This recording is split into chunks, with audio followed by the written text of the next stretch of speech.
My part. Say hi to my balak. Hi. Recording. Shida. Thabak sa kada weather na ti sidi. Weather sidi sangay po raw daga lay sale. O kaput pagi weather ni he. Onda tina ngange migi photo naman lay. Ay onda di tingi. Ising mayro ising. Niya. Nicodim.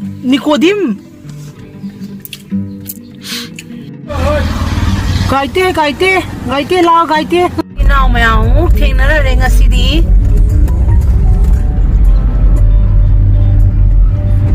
Ay na Thai na tara ay chawra iba lambi ni siya.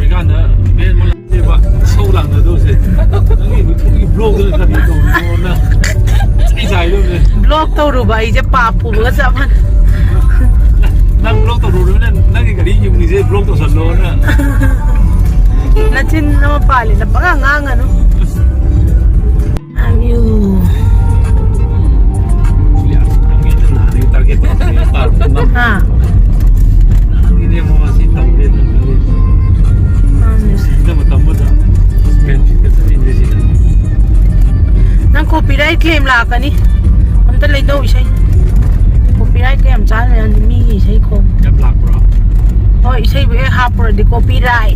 Ito.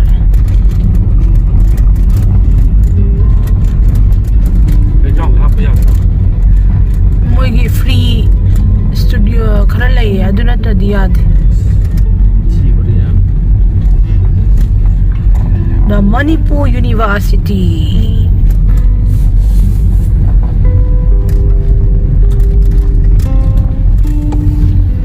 We take NAOREMTHONG.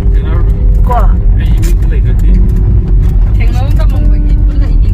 Ako'y ma'am je loi ning ba kai na ri je hojik thing na ba ne. Nanta ne. Ye ai jo kai de ni. Ai di song thong jin ngoi style la song thong jin do di. Ai jo adu ma vibe sama di yaw ne ba ako'y manai je. Ai jo kari do ba ya ba lai kali. Khalo. Di tong ring tre. Yang oi lai tam mo je. Hai di PhD je tau rồi gì nữa xin hay khăn. Dầu đây, mà nung trông tôi nè. Yeah, buddy. Park, say hi. My park. Say hi to my balak. Hi. Recording.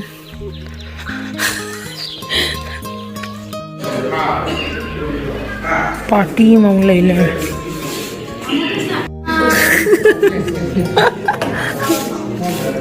Kyo,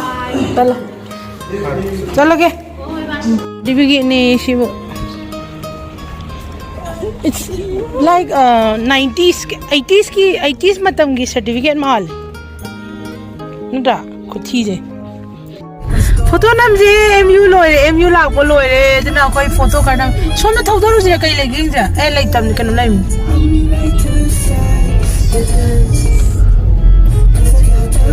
Copyright chani minamo say off karo me. Sidi Korea.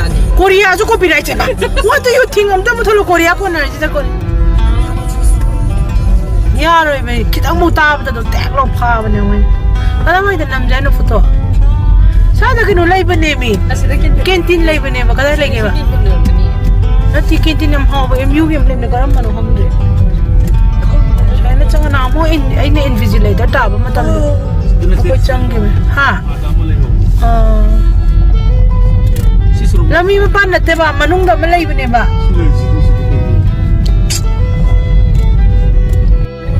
Chao graba MU da gi thador pa certificate ki cheeze o ba da thamoi di loi re. PL he. Nai PN de noi gi chi gi quality ji baute. Ha 90s ki. NAOREMTHONG की ख्वाई mummy चल पर खिंची है थी वाला इमने उसे how ring आ गया किसी जा गया वेदर जी का नोंग जी तो उत्ती का खिंची का साधा आ गया अदुगा सिगी एमआई लम्बी दा साइड तौर का तुम तुम नहीं तो ये वही जगह तो काय वाई दन खंग ना मी वन दा हंग जी mathata car lei bai Amang nom dah habis. 여기 ire gari ju kuchin namne toi je jam thole 아이 이거 먹으러 가는 거 싸래요. natte chahau khe chaning ba khe 예예 알아. 아이 베라래. adu na pibi oi 오가 프로로. mun doi na da kamura ge ga 라오 ladies first. then 나가.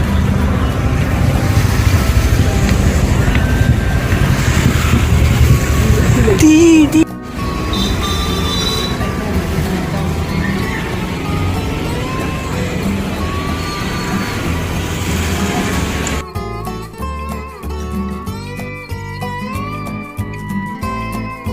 moigi khunda chalaga na moigi channabi akoi gi na akoi gi khichi pija doine dibung ni ko din ga khichi chaba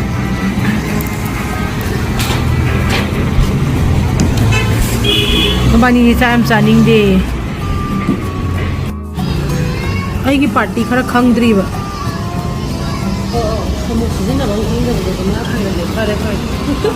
kare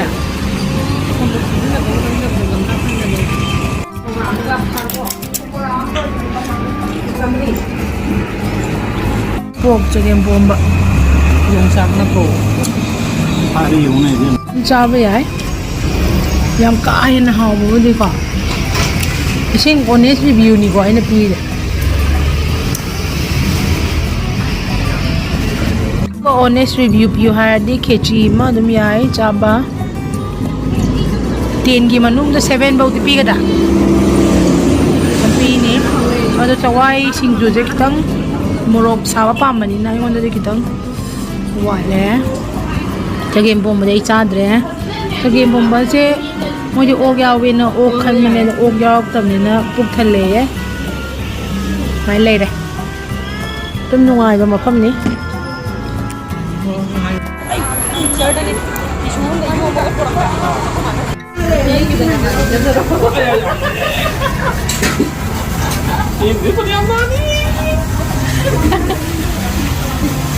Hey, 이제 이제 커밍 한지. 다 거부도 비는 거. 다 거부도 비는 거죠. bijan bijan kichi khara ye ngore ni ko din filmane hoji yaure 라문이 여우래 살루. mashi ru shinta ya me chilo mathang mathang lao lao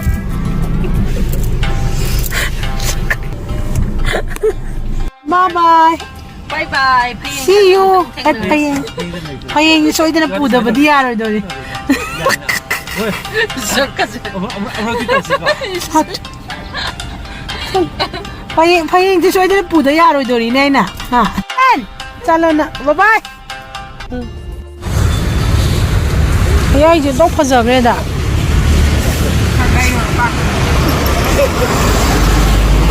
how to kado karan kya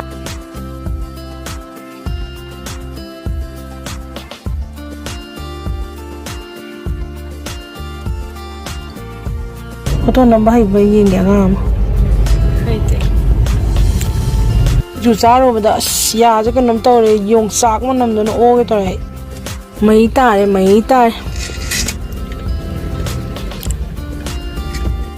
hello one bite please shinen hawe nga sa kechi ju de ra ha ba CHEESECAKE magi cheesecake aseng mai ne tamo chi tham ya ni ye Asi pai ni ya. review ata pi ban ni ko big fantasy gi chi horen number le ha pa gai ai honest review ne pi chale thank you ha Natali ne na horam ba Tania ne ai mang da u ba gi so cute Yani si o sa tutungi ba ni? Anti yung ano si Bro. favorite Yang lumpy Jangan ada bapak gue แต่ขวายได้เห็นไรติ้งเขาจะว่าอิมานเลย Nanti haba mama nih jangan ช่วยด้วยดราปั๊มเสร็จปั๊มเสร็จ Sige na แกให้หนอ cheesecake in the hometown นี่สิขวายได้ห่อว่า cheesecake ไอ้หนึ่งสิว่า try ตัวก็ไอ้หนึ่งสิว่า try ตัวก็ cheesecake ไม่เอาเด็กก็ชิมดิพัฒนาห่อเลยไอ้ให้ฉันนำมาตัว honest review งัดตัวนี้ไอ้น่ะปีด้วยสิ back fantasy की cheesecake สิดิक्याห่อเลยไอ้อิมานนบีเจชีสเค้กห่อมันบัดกี้อิมานนบีโอ้ยกิมนี่ก็สิ Karama pa mi na suze. Karama pa. Karama da attraction lagi mo. Mami si Karama da pa mi. Nupi da pa man nupa da karama da. Follow pa thamoy da follow pa da nang. Yang as will decide. Only few days is left to go. How's it going? Gender will come there. I know I have a Paula and the Kaino or Ningbo Germany has done Papa the way Jerry. Oh, Papa, Nupio, Nupa, and the Kaide. Namge Papa, the poor must have Papa. What are the my like I is out to know the high Java? I know over the What is it tuna Dava? Take the try shoot auto driver. Amok to book Sabang Dreaman is have a cake. Hena Natalie is have a cake, Nico.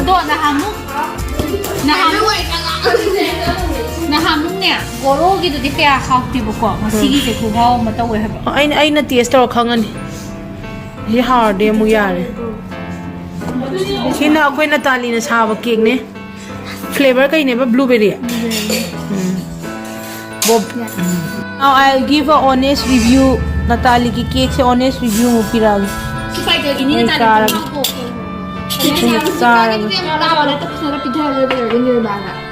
और good कोई ना लाख साल लगा से cake हम पूछना है लाख साल मी में जो चाचा थोक तो रहते